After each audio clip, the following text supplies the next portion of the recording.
Hay lógicamente que darle forma a todo esto. Tenemos que hablar mucho de la parte del aspecto legal. Vamos a comenzar ya a dar todos los pasos necesarios para que esto funcione, Dios mediante, el año que viene. Y ustedes son los que primeramente han escuchado esta información, pero queremos con la ayuda del Señor que esto se haga una realidad. Entonces, incluso habíamos pensado en contactar con hermanos que ya se dedican a la enseñanza y que sea también una fuente de trabajo para hermanos que quieren dar clase, hermanos que saben de ciencia, de matemáticas, de geografía, de historia, de lo que sea. Así es que pedimos por favor sus oraciones, porque hoy es un proyecto, mañana confiamos de que sea una realidad. Amén, hermanos. Contamos con vuestras oraciones. Ese aplausos para el Señor. Aleluya. Gloria a Dios. Así sea. Les iremos informando, Dios mediante, de cómo van todos los pasos, ¿verdad? De cómo se va avanzando en un aspecto o en otro. Y por supuesto contamos con vuestras oraciones, ¿de acuerdo? Muy bien, ahora vamos a pasar a una serie de preguntas que ustedes han hecho y lo vamos a hacer de la siguiente manera. Las preguntas ya se han pasado por escrito. Nuestro hermano Alberto la va a leer y yo desde aquí le daré respuesta a la pregunta si sé la respuesta. Si no sé la respuesta, le pasaré el micrófono a otro hermano aquí en la sala y la respondes tú, ¿de acuerdo? Así que, ¿estamos preparados? Amén. Esto es una especie de pastor online en directo. Adelante, Alberto. Sí. Sí. En 1 Timoteo capítulo 2, versículo 12, cuando dice que no se le permite a la mujer enseñar ni que ejerza dominio sobre el hombre, sino que guarde silencio. Luego también se añade 1 Corintios 14, 34, cuando dice que las mujeres tienen que callar en las congregaciones, que no se les permite hablar. Entonces la pregunta es, ¿puede una mujer predicar o ser pastora? Esta pregunta la ha hecho un hombre, evidentemente, ¿no? ¿O una mujer? Es anónima. Anónima. Sí, género neutro, ¿no? Género neutro. Miren, hermano, nosotros, por ejemplo, en esta tarde, si ustedes echan un vistazo a su alrededor, ustedes pueden ver que estamos todos juntos.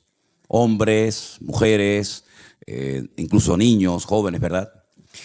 Cuando intentamos darle una explicación coherente a la palabra de Dios, tenemos que hacer un pequeño esfuerzo con nuestra imaginación y trasladarnos al momento, a la época, a la cultura, al tiempo en el cual se escribió ese texto, esa historia, esa parábola, etc.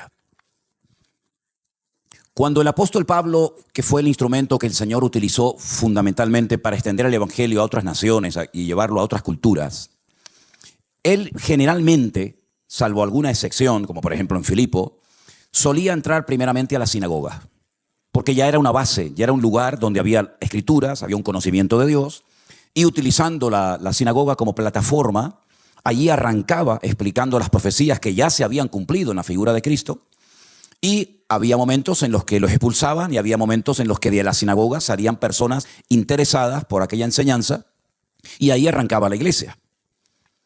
La estructura interna de una sinagoga es completamente diferente a cómo estructuramos nosotros hoy en día un culto como por ejemplo un culto presencial, donde no hay ningún problema, salvo en algunas iglesias, que también las hay aquí en España, donde las mujeres no pueden estar sentadas junto con sus maridos. Tienen que estar todas las mujeres a un lado y todos los hombres a otro lado. Pero si nos remontamos a la era bíblica, a los tiempos bíblicos, ni siquiera se podía hacer eso en un culto, sino que las mujeres tenían que estar aparte. No podían estar sentadas junto con sus maridos. Tenían que estar o en el piso de arriba o detrás. Vamos a suponer que detrás de esta parte de la carpa se sentarían las hermanas, se sentarían las mujeres con los niños menores de 12 años.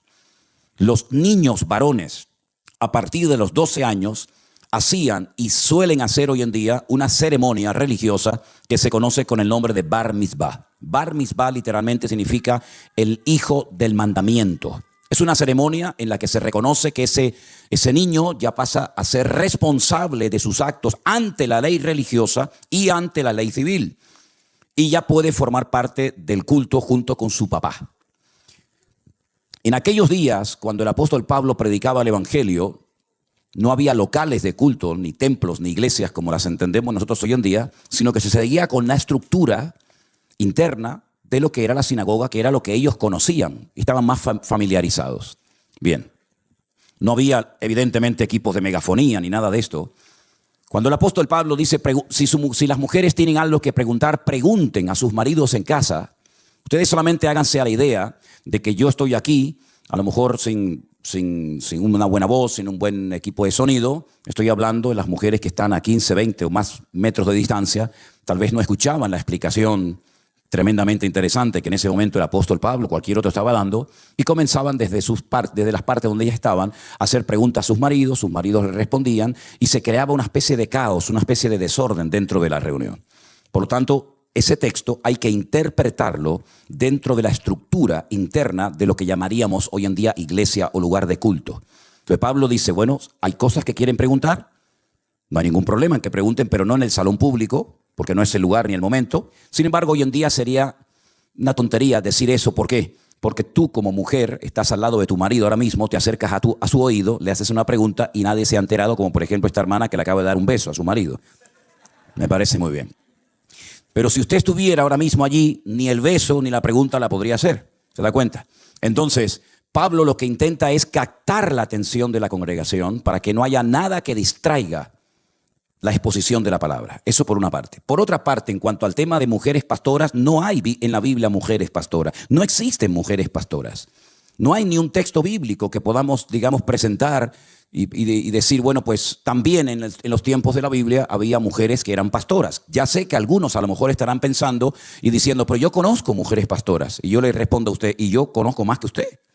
Yo conozco a muchísimas mujeres pastoras que incluso predican 1000 veces mejor que muchos hombres. Pero eso no significa de que, según la Biblia, la mujer ha sido escogida para llevar adelante una congregación como pastora. ¿Que hay mujeres que son pastoras? Sí, ya lo sé, como también hay otras cosas que no son, digamos, dentro del orden, pero se hacen. Por lo tanto, en nuestro ministerio, nosotros no vamos a reconocer jamás a mujeres pastoras porque no hay un respaldo bíblico para semejante mención o para semejante cargo, ¿de acuerdo? Ahora, que una mujer puede compartir la palabra sin ningún problema.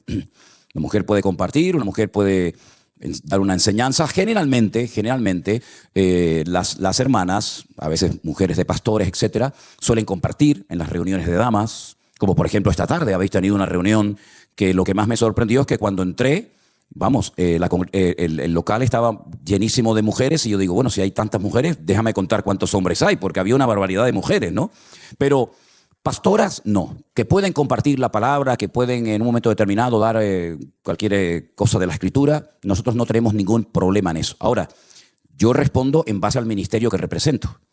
Hay otros ministerios donde sí avalan y nombran a mujeres como pastoras, pero yo tengo que responder por el ministerio que represento.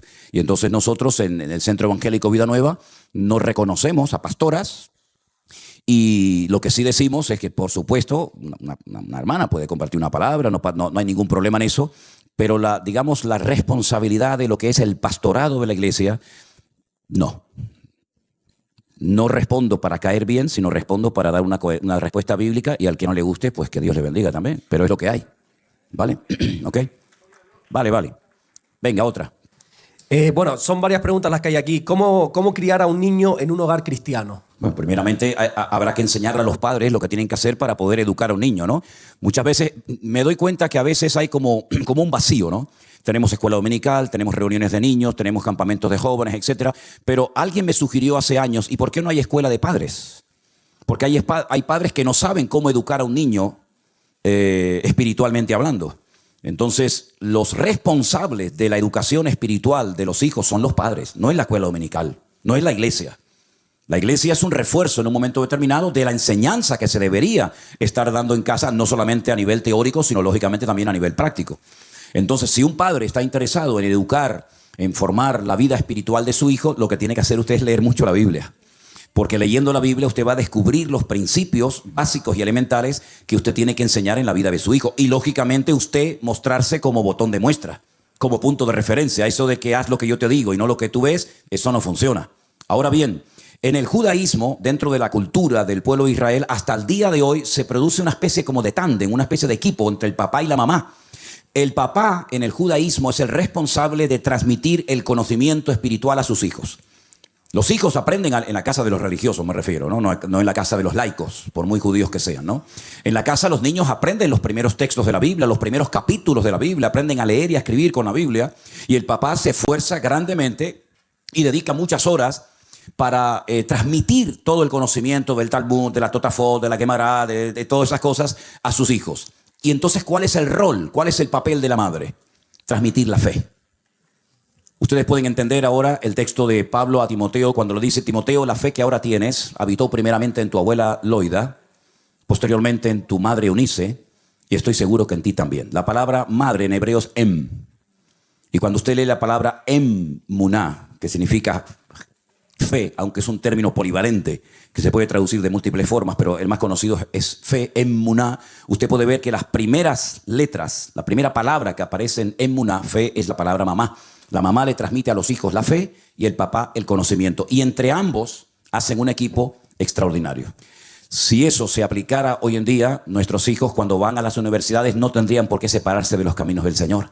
O cuando, por ejemplo, el 75% de los jóvenes de padres creyentes en Israel, cuando entran al ejército, se separan de los caminos del Señor, lo cual ha creado una alarma tremenda en Israel en los últimos años, ¿verdad? Entonces, entre el padre y la madre tienen que hacer un equipo y ponerse de acuerdo para la educación de su hijo, porque lo tendrás unos años bajo tu techo y durante esos años tú eres el responsable de cuidar de su vida espiritual. ¿Sí? Otra pregunta que tiene que ver con esto también, ¿cómo se debe corregir al niño? ¿Pone castigando, pegando con una vara? Bueno, depende, ¿no? Dicen que al sabio o al inteligente con una mirada es suficiente. Al torpe, ni tirándole piedras se da cuenta, ¿no? ¿Se acuerdan ustedes en nuestra época cuando nuestros padres nos miraban? Amigo, tu padre te miraba y te mandaba un mensaje subliminal que te decía: o te portas bien o cuando llegues a casa te voy a dar un sopapo que te vas a enterar. Todo eso te lo decía con una mirada. Hoy en día, ni con 30 miradas el pibe se da cuenta, ¿no? Entonces, bueno, no hay dos hijos iguales. Hay hijos que con una mirada, con una palabra, responde. Hay otros que no. Bueno, yo creo que hay que pedir mucha sabiduría hoy en día para ser padres, ¿eh? Y hay hijos que a veces necesitan de un castigo. Hay hijos que a veces hay que quitarles el teléfono. Hay hijos que a veces hay que castigarlos no viendo la televisión, que sea. Hermano, hay muchas formas, pero sobre todo orad y pedir sabiduría, porque hoy en día ser padre es muy complicado, ¿eh? Pero el Señor te la va a dar. Hay una promesa que dice que si alguno tiene falta de sabiduría, pida a Dios, ¿verdad? El cual se la dará abundantemente, pero pida con fe, no dudando nada, porque el que duda es semejante a la onda del mar, etcétera, etcétera, ¿no? Por lo tanto, orar por mucha sabiduría. Y también aconsejo a los papás que lean el libro de Proverbios.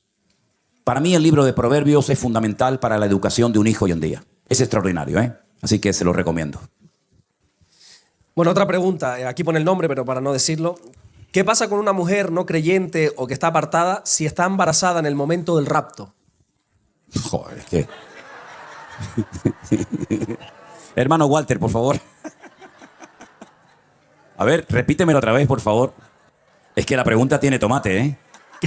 A ver, ¿cómo es? Yo creo que se refiere a cuando dice el texto, ¿no? De que no se halla encinta cuando venga el Señor, pero no entiendo la parte que dice que si esa mujer está, no es creyente o está apartada y está embarazada cuando venga el Señor.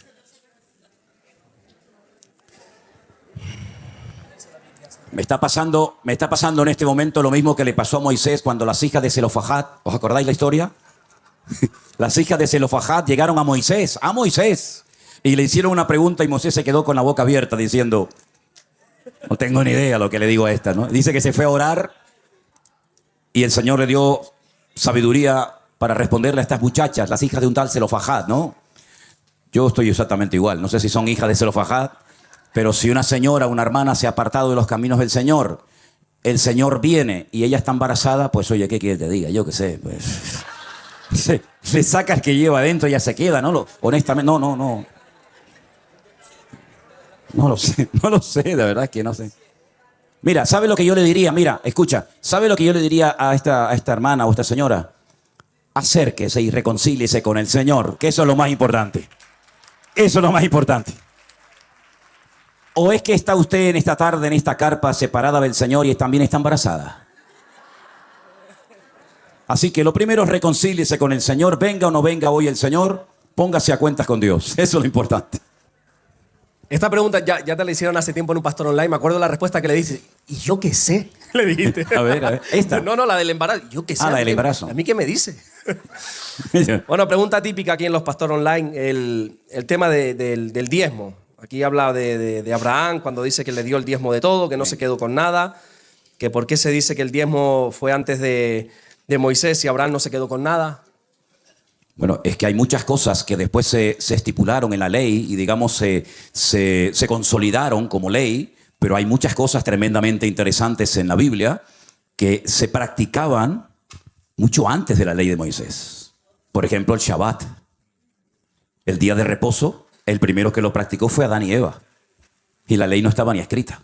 Santificarás el día de reposo, porque en 6 días Dios creó el cielo y la tierra, más el 7º día, ¿verdad?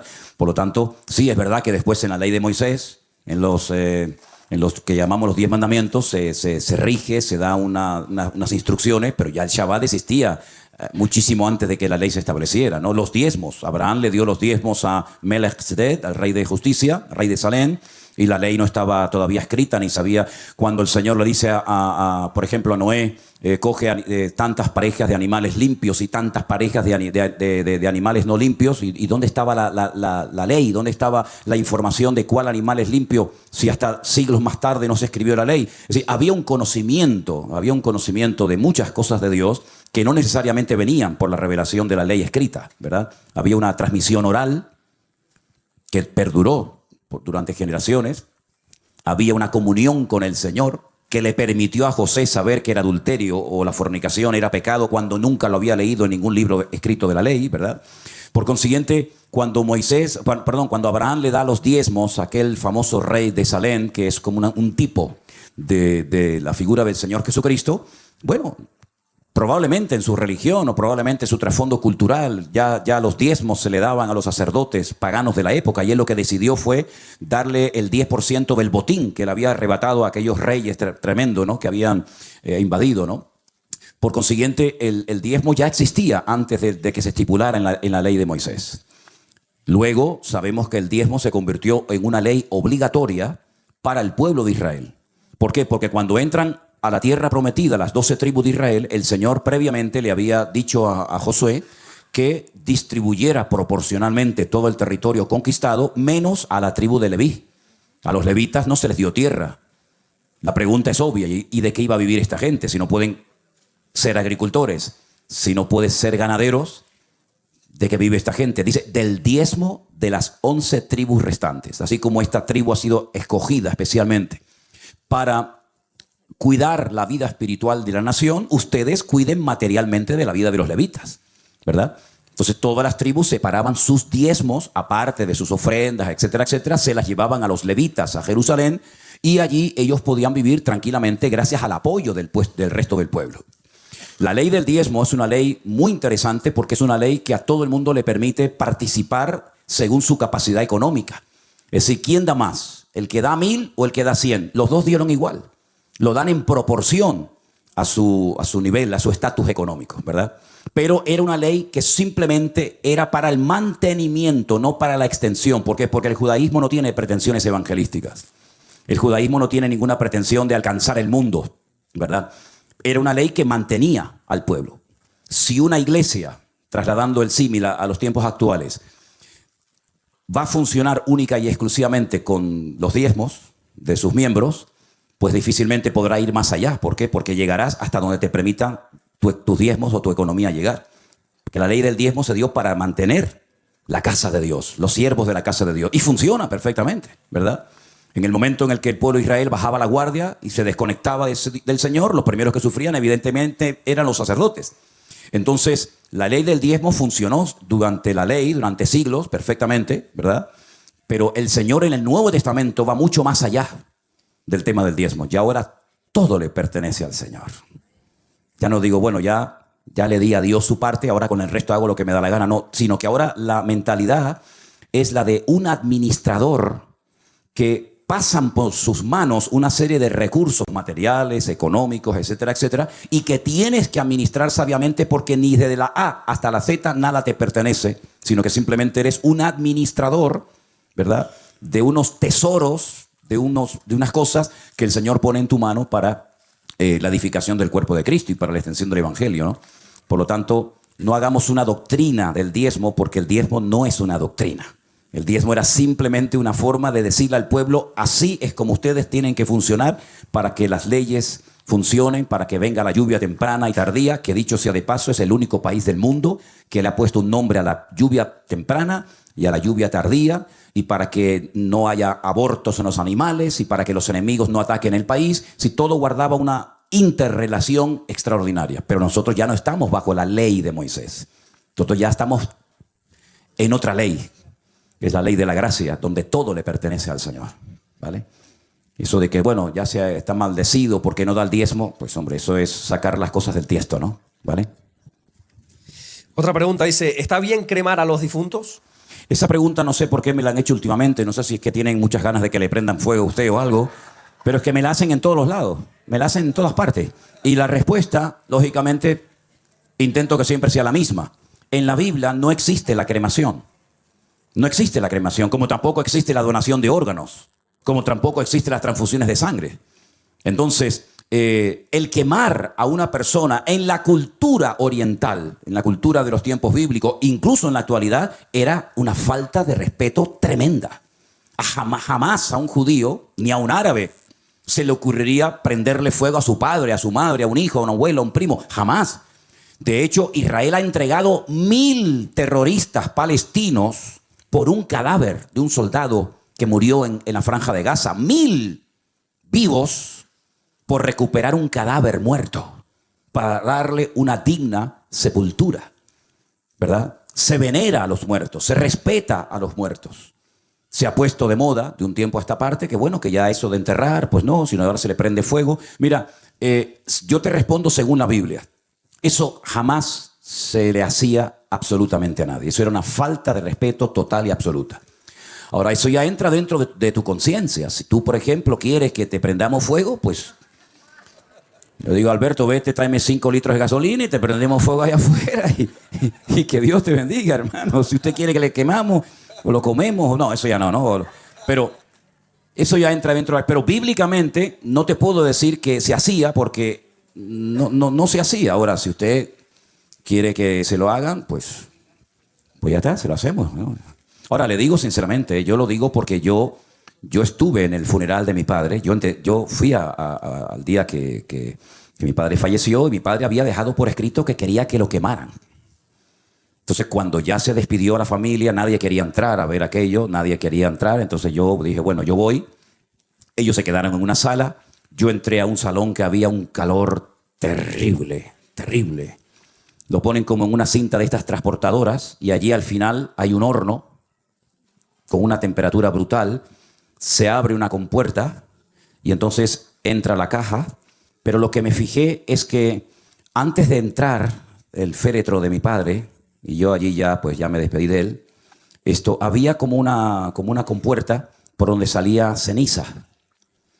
Y eso estaba lleno de cenizas. Ya había un montón de cenizas allí. Y claro, después dice: no, es que yo tengo las cenizas de mi padre. Tenés las cenizas de tu padre. Tenés las cenizas del vecino de arriba. Si cogen así, le meten ahí, dale a ¿cómo? Y no es que sacan el cuerpo y lo queman todo. Lo digo porque yo estuve allí, yo lo vi. Te meten y queman la caja, las flores, la corona, lo que sea, ¿no? Y bueno, tuve que firmar allí para que sucediera esto, ¿no? Yo, sinceramente, a mí no me gusta eso. Yo creo que tampoco voy a venerar a los muertos, ¿vale? Tampoco voy a hacer un culto a los muertos, pero yo creo que se merecen un respeto las personas, tanto en vida como en muerte, ¿no? Ahora, es simplemente algo de conciencia, hermano, ¿vale? Es como la donación de órganos. Hay gente que dice: no, yo mis órganos no, o mis órganos sí. Ya dependen de usted. Yo creo que tiene que ver también con el tema económico. Cremar es 5 o 10 veces más económico que enterrar a un difunto. ¿Ah, sí? Sí. Bastante más. Seguramente tenga que ver por eso. Ah, bueno, entonces posiblemente por lo económico le prenden fuego al viejo en vez de enterrarlo. Bueno, si es por lo económico, hermano.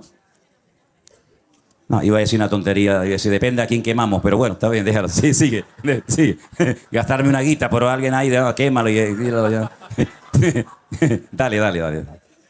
Literal, lo leo literal. Dice, orar e imponerle las manos a una persona para que reciba el bautismo del Espíritu Santo es bíblico. Yo justamente hoy voy a hablar acerca del capítulo 12 de Primera de Corintios. Entonces, me gustaría que escucharan el estudio que voy a dar dentro de un rato, porque vamos a hablar acerca del tema este, ¿verdad? Referente a la imposición de manos, yo sé que es algo que se ha extendido sobre todo en ciertos y determinados sectores evangélicos, ¿vale? Pero la imposición de manos, que se menciona como uno de los rudimentos, de los elementos fundamentales de la vida cristiana, es algo muy importante y es algo que no hay que hacerlo a la ligera, dice la palabra de Dios. Y hay que saber para qué se imponían las manos y para qué no hay que imponer las manos. Ahora, referente a esto del bautismo del Espíritu Santo y todo esto, espérense un poquito porque creo que el estudio esta tarde va a traer mucha luz en cuanto a este tema. ¿De acuerdo? Paciencia. ¿Cómo hablar a las feministas que están anulando al hombre en la familia? ¿Cómo hablar a las feministas? Sí. Y están anulando al hombre en la familia y en la crianza de los hijos con toda la ideología Bueno, de género. si al hombre lo están anulando las feministas, poco hombre es, ¿eh? Porque si un movimiento, llámese feminista, llámese ecologista o de la índole que sea, me anula a mí como persona, yo tengo un terrible problema de identidad. A mí ni me anula ni me potencia el mundo. Yo mi identidad la tengo claramente establecida en Cristo. Que hay un movimiento feminista que está anulando a los hombres, pues será a un cierto y determinado grupo de hombres, porque a mí lo que hacen estas señoras es que me potencia más como hombre. Entonces, a mí no me anula nadie, ni me potencia nadie, sino que yo estoy bien centrado en el Señor. Entonces, yo creo que cuando una persona se va a un extremo, llámese feminismo, llámese machismo o de cualquier otra índole, yo creo que en el fondo es por un gran y gravísimo problema de falta de identidad que tiene nuestra sociedad hoy en día. Incluso muchos cristianos, cuidado, Por eso hay muchos cristianos que imitan, que copian lo que otros hacen por una falta de identidad tremenda que tienen, ¿vale? Pero nuestra lucha no es contra feministas ni machistas, nuestra lucha es de otra índole. Apuntamos los cañones en otra dirección. Esas son a veces manifestaciones de un trasfondo espiritual que no se ha sabido interpretar adecuadamente. El problema no son los feministas, ni los ecologistas, ni los machistas, no. Nuestra lucha no es contra sangre y carne, sino contra principados y potestades, etcétera, etcétera, ¿no? Vale. ¿Cuándo empezó el bautismo? Porque en el Antiguo Testamento no se practicaba. Bueno, la Biblia habla de doctrina de bautismos en plural. Y si ustedes sacan la suma, a algunos les salen 5, otros les salen 6, otros les salen 7. No hay un solo bautismo en la Biblia, hay varios bautismos. De hecho, hoy vamos a hablar de ese tema también, ahora cuando hablemos de 1 de Corintios capítulo 12.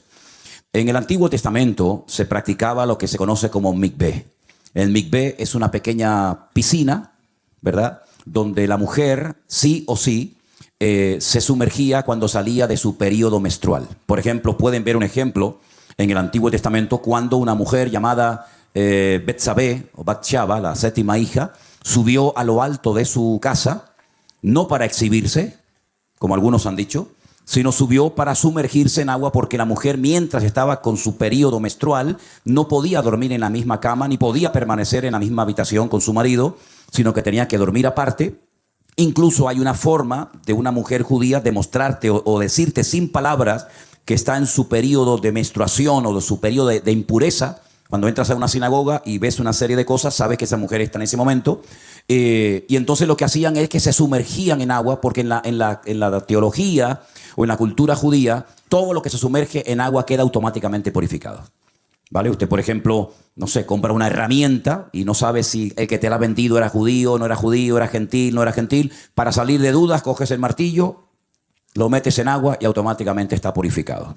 Te puedes bañar 1.000.000 de veces, pero hasta que no te sumerjas en agua, estás impuro, ¿vale?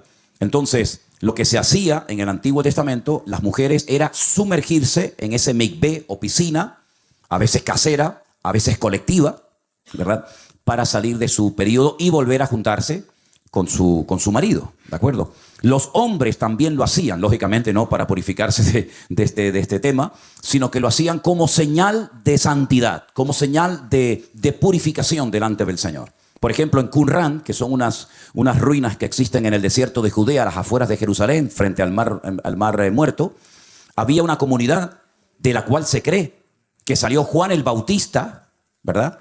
Y en esa comunidad quedan los restos de los mikveh de la época.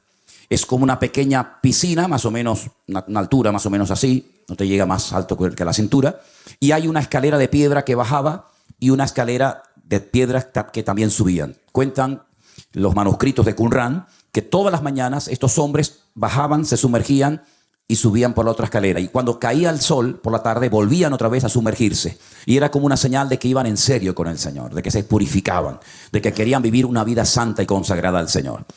A Naamán, aquel general leproso, se le dijo que se sumergiera en las aguas del río Jordán. ¿Se acuerdan? Allá hay una prueba también. Y entonces algunos creen que Juan el Bautista salió de esa comunidad, predicó en esa misma área, en esa misma zona del desierto de Judea, y entonces él abrió a todo el mundo la posibilidad de sumergirse en agua. Entonces él decía, yo os bautizo como señal de arrepentimiento. Entonces él bautizaba a la gente, él sumergía a la gente. Bautizar significa introducir en, ¿verdad? Entonces él introducía o sumergía a la gente en agua como señal de que estaban verdaderamente arrepentidos, ¿vale? Entonces era una señal de que iban en serio con Dios. Incluso a gentiles, a personas no judías, como centuriones romanos, etcétera, le permitió hacer esta práctica que en aquel momento era puramente exclusividad del pueblo de Israel. Después ya se abrió y después ya se convirtió en la señal pública y exterior que habían creído en el Mesías y ya se bautizaban, no para arrepentirse, sino como señal de que ya se habían arrepentido. Por eso la Biblia habla de doctrina de bautismos. Porque no todos son iguales, sino todos están en pleno vigor hoy en día. Incluso Pablo hablaba de que en su época había gente que se bautizaba hasta por los muertos. Cosa que los mormones siguen practicando hoy en día, ¿no? Pero bueno. ¿Por qué Jesús le dijo a Judas, amigo, y a Pedro, apártate de mí, Satanás? Pues la verdad es que hay algunos que hacen unas preguntas que yo digo, ¿cómo se preguntan esas cosas? Yo es que no me he preguntado nunca en mi vida eso. La palabra amigo, jaber, en hebreo, es una expresión coloquial. Colega, che, flaco, no sé. Es una expresión, ¿verdad? Pedro estaba siendo utilizado por Satanás cuando le dijo al Señor, no vayas a la cruz. Acababas de decir que soy el Hijo del Dios viviente y ahora hay una incoherencia, me dices que no vaya a la cruz, pero ¿esto qué cosa es? Por un lado te dejas utilizar por mi Padre, porque esto que acabas de decir no te lo enseñó sangre no te lo enseñó carne ni sangre, sino mi Padre que está en los cielos, y por otro lado te dejas utilizar por el diablo, la misma boca es fuente de bendición y fuente de maldición, te está utilizando el enemigo. Pero en ese momento, cuando el Señor se dirige a Judas, todavía Judas tenía posibilidad de arrepentirse y de no hacer aquello, ¿no? Entonces todavía el Señor se dirigía a él como jaber. Es una expresión coloquial, es una expresión de amistad, de cariño, ¿no? En el momento en el que ya sale de la mesa, come el pan y el vino y dice que Satanás se le metió en el cuerpo. Eso es muy curioso, ¿no? Pues ya automáticamente se desconectó del Señor. Pero hasta ese momento en la mesa era uno más. Él dice el Ish Shelomi, el hombre de mi paz. En los libros Salmos habla del hombre de mi confianza.